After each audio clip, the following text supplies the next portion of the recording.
और यहाँ पर आपको बताते चलें, खबर आई है सिंध से, बहुत ही खतरनाक और दबंग ऐलान कर दिया गया है मुकम्मल तौर पर सिंध के वजीर इत्तलात नासिर हुसैन शाह की जानिब से। और यहाँ पर यह कहा गया है कि कोरोना वैक्सीन ना लगवाने वालों के मोबाइल फोन्स और मोबाइल सिम्स को बंद कर दिया जाएगा। यह खबर किस तरह से आई है आपको बताते हैं इस वीडियो के अंदर, लेकिन साथ ही साथ चैनल को सब्सक्राइब, लाइक और शेयर करना मत भूलिए। ख्वातीन हज़रात, यहाँ पर सिंध के वजीर इत्तलात नासिर हुसैन शाह ने कराची के रफीकी शहीद अस्पताल में वैक्सीनेशन सेंटर का इफ्तिताह किया और इफ्तिताह के बाद मीडिया से ब्रीफिंग भी की, जिसके दौरान उन्होंने कहा कि वो लोग जो कि वैक्सीन नहीं लगवाएंगे उनके मोबाइल फ़ोन की सिम्स को बंद कर दिया जाएगा।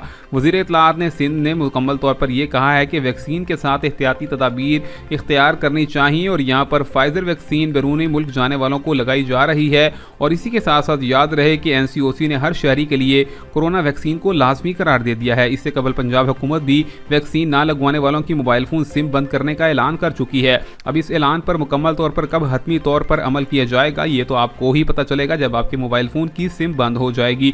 या तो अब आप लोग मुकम्मल तौर पर वैक्सीनेशन करवा लें या फिर अपने मोबाइल फ़ोन की सिम को बंद करवा लें। इस बारे में आपका क्या कहना है, कमेंट्स में अपनी राय से ज़रूर आगाह कीजिएगा। मिलेंगे नई वीडियो में, तब तक के लिए अल्लाह हाफिज़।